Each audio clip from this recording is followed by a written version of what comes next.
एक धूप भरा दिन है और डॉल्फिन्स का एक ग्रुप उत्तरी पैसिफिक महासागर में पानी की सतह के पास खुशी से खेल रहा है।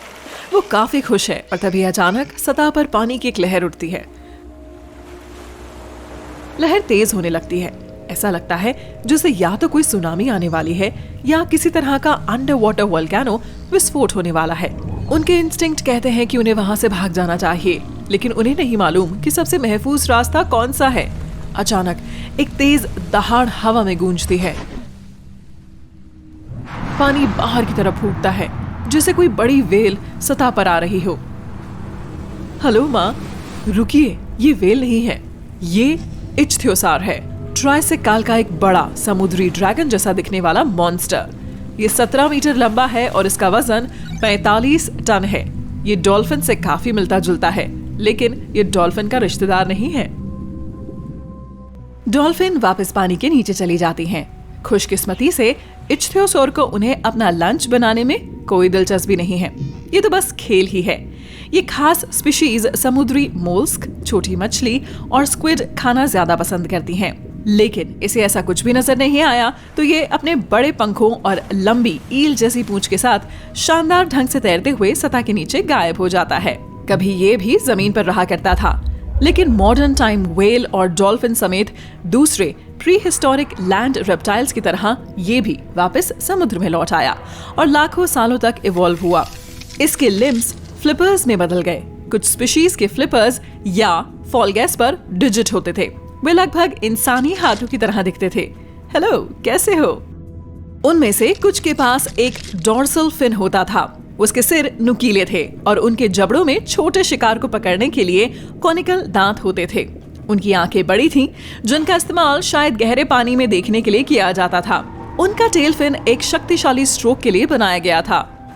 कुछ दूसरे समुद्री जानवरों की तरह वे हवा में सांस ले सकते थे और उनका खून गर्म था। वे आज के समुद्री जीवों की तरह स्लीक और सुंदर थे। अचानक एक अंडर वाटर टाइम वॉर्टेक्स खुल जाता है और किसी अंडर वाटर ब्लैक होल की तरह अपने रास्ते में आने वाली हर चीज को सोखने लगता है। इच्थ्योसार इसके अंदर गायब हो जाता है। ये छटपटाता है, लेकिन इसके अंदर खिंचता चला जाता है और वापस अपने पास्ट में चला जाता है। जल्द ही ये लगभग 247 मिलियन साल पहले शुरुआती डायनासोर युग के दौरान ट्राइसेक काल में पहुंच जाता है। ये अपने जैसे दूसरे जानवरों के साथ तैरता है। ये झुंड या हंटिंग ग्रुप्स में रहते थे। फिर भी ये दुनिया भर में अलग अलग तरह से इवॉल्व हुए, जैसे कि मिक्सोसॉरस। आइए जानते हैं कि ये आखिरकार इंसानी हाथों तक कैसे पहुंचा। इवोल्यूशनरी टाइम्स में इच्थ्योसार बहुत लंबे समय तक, लाखों सालों तक जिए, लेकिन वो कैसे गायब हुए? इसमें कई कॉम्प्लेक्स फैक्टर शामिल हैं। आसान शब्दों में कहें तो एनवायरमेंटल चेंजेस की वजह से छोटे फूड ग्रुप्स और ज्यादा ब्रूटल प्रेडेटरी ग्रुप्स में गिरावट आई। कुछ मछलियां इवॉल्व होकर इतनी तेज हो गईं कि वो इच्थ्योसार के हाथ नहीं आती थीं। तो हम अपने इस बेचारे दोस्त को यहीं छोड़ देंगे। ये अपने लिए काफी खाना नहीं ढूंढ पाएगा और कड़े मुकाबले में हार जाएगा। ये भूखा, थका हुआ और कमजोर है। ये लहरों के साथ बह जाता है और आखिरकार खुद को समुद्र तल पर आराम करता हुआ पाता है।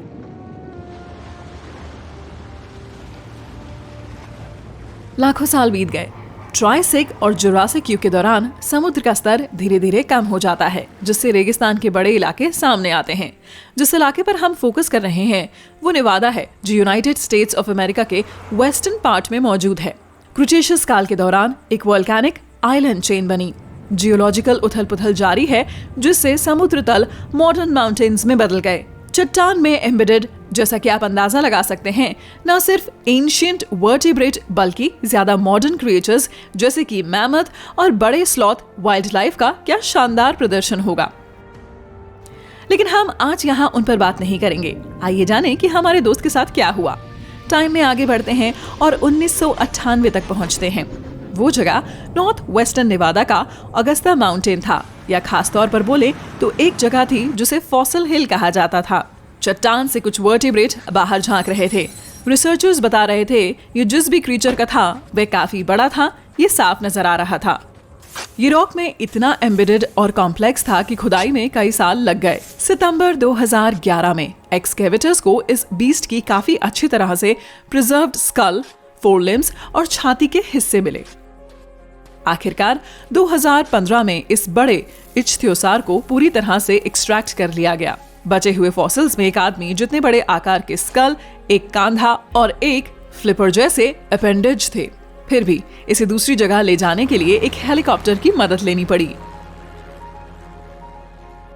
टीम ने इस नई स्पीशीज का नाम सिम्बोस्पोडियलस यंगोरम रखा। सिम्बोस्पोडियलस एक ग्रीक शब्द है जिसका मतलब है रीढ़ की हड्डी, लेकिन हम इसे इच्थियोसार स्पाइनी कहेंगे क्योंकि इसका एक नाम रखा जाना चाहिए। साफ साफ कहें तो ये प्रोनाउंस करने में आसान है। स्पाइनी को लॉस एंजलिस में नेचुरल हिस्ट्री म्यूजियम में ले जाया गया और फिर जर्मनी में बॉन यूनिवर्सिटी भेज दिया गया। ये स्टडी मेंज यूनिवर्सिटी के साथ कोलैबोरेशन में वर्टिब्रेट पैलियोंटोलॉजिस्ट मार्टिन सैंडर और उनके साथियों ने की थी। ये एक अनूठी और पूरी तरह से इलेक्ट्रीफाइंग खोज थी क्योंकि ये समुद्री रेप्टाइल अब तक का खोजा गया सबसे बड़ा जानवर था। मार्टिन सैंडर ने कहा, जहां तक हम जानते हैं ये पृथ्वी पर रहने वाला अब तक का पहला जायंट क्रिएचर भी था। आप स्पाइनी को अपने समय का अंडर वाटर टीरेक्स मान सकते हैं। ये काफी रिमार्केबल भी है क्योंकि इसका टाइप एक मास एक्सटिंक्शन इवेंट के बाद केवल 3 से 5 मिलियन साल तक जिंदा रहा, जिसे ग्रेट डाइंग के रूप में जाना जाता है। ये लगभग 252 मिलियन साल पहले हुआ था। इसने दुनिया के लगभग 90% लाइफ फॉर्म्स को धरती के नक्शे से मिटा दिया था। इसकी वजह क्या थी? इसका शॉर्ट वर्जन एलिवेटेड टेम्परेचर और समुद्रों में एसिडिफिकेशन में बढ़ोतरी। जब फूड चेन का एक हिस्सा एक्सटिंग्विश हो जाता है तो इससे डोमिनोज इफेक्ट होता है। जैसा कि आप सोच सकते हैं, जल्द ही खाने के लिए बहुत कम खाना बचता है और ऐसे में सबसे ताकतवर ही जिंदा रह पाता है। एटमॉस्फेयर में कार्बन डाइऑक्साइड का भी हाई लेवल था। थ्योरीज के मुताबिक साइबेरिया में ऐसा होने की वजह साइबेरिया का बड़ा वोल्केनिक इरप्शन था। ये पिछले 500 मिलियन सालों में सबसे बड़ा वोल्केनिक इरप्शन था। ये इरप्शन 2 मिलियन सालों तक चला। साइबेरिया के एक बड़े इलाके में काफी सारा बेसाल्टिक लावा फैल गया। आज भी साइट लगभग 3 मिलियन स्क्वायर मील बेसाल्टिक चट्टान से ढकी हुई है। दूसरी थ्योरी कहती है कि इस ग्रेट डाइंग की वजह कोई वोल्केनो नहीं बल्कि एक एस्ट्रॉइड है। किसी भी मामले में इम्पैक्ट वही था। पृथ्वी की समुद्री स्पीशीज का 81% और लैंड बेस्ड वर्टिब्रे का 70% गायब हो गया। कई मास एक्सटिंक्शन इवेंट्स हुए, लेकिन ग्रेट डाइंग की तुलना में स्पाइनी का आकार और अस्तित्व एक्स्ट्रा ऑर्डिनरी था। स्पीशीज को ठीक होने और इस आकार तक रिकवर होने में आमतौर पर 90 लाख साल लगते हैं, लेकिन ये इससे आधे से भी कम समय में वापस वजूद में आ गया। सोफिस्टिकेटेड कंप्यूटर मॉडल का इस्तेमाल करते हुए रिसर्चर्स ने उस इलाके में चलने वाले संभावित फूड वेब की जांच की, जिसे अब फॉसिल हिल के नाम से जाना जाता है। उन्होंने अवेलेबल डेटा से एंशिएंट एनवायरनमेंट को रिक्रिएट किया और ये पाया कि मरीन फूड वेब्स ने इच्थियोसार जैसे बड़े क्रिएचर्स को सपोर्ट किया होगा। थ्योरी ये है कि हमारे स्पाइनी ने रिच डाइट और अलग अलग तरह के समुद्री मोलस्क पर फीड किया, जिसे अमोनॉइड्स कहा जाता है, जो ग्रेट डाइंग के 10 से 30 लाख सालों तक फला फूला, जिसके बाद एक्सटिंक्ट हो रहे अमोनियो ने मास एक्सटिंक्शन के बाद इकोलॉजिकल वॉइड को भर दिया, जिससे उनके पास बिना किसी दखल अंदाजी के बहुत ज्यादा शिकार के बिना रहने की शानदार कंडीशंस थी। इच्थियोसार भी तेजी से इवॉल्व हुए, जैसा कि वो दुनिया के महासागरों को आबाद करने वाले पहले ज्यादा बड़े क्रिएचर्स थे। जिन मोलस्क को वो खाते थे उनके लिए भी कंपटीशन कम था। स्पाइनी के पास काफी फूड सप्लाई थी, तो वो इस तरह खाता था जैसे कभी कल नहीं होगा। व्हेल के उलट, जो प्लैंकटन जैसे फूड्स की वजह से बड़ी हुई, स्पाइनी और उसकी साथी स्पीशीज अमोनियो पर बड़ी हुई और उन्हें इससे बहुत कम समय लगा। बच्चों के लिए अच्छा खाना खाने के लिए ये एक अच्छा मैसेज है। रोमांचक बात यह है कि इन नतीजों के मुताबिक समुद्री इकोसिस्टम, क्लाइमेट, एटमॉस्फेयर या वाटर कंडीशन जैसे ड्रामेटिक बदलावों पर बिल्डअप और रिस्पॉन्ड कर सकते हैं। उनके रास्ते अलग अलग हो सकते हैं, लेकिन कुछ इच्थियोसार और व्हेल्स में सिमिलैरिटीज होती हैं। इन दोनों का आकार बड़ा होता है और उनमें प्रोमिनेंट दांतों की कमी होती है। स्पर्म व्हेल बड़े स्क्विड का शिकार करने के लिए गहरी डुबकी लगाती हैं। स्पाइनी भी इसी तरह शिकार करता है। ये पानी से खाने को निकालने के लिए एक तरह के फिल्टर फीडिंग का इस्तेमाल करते हैं।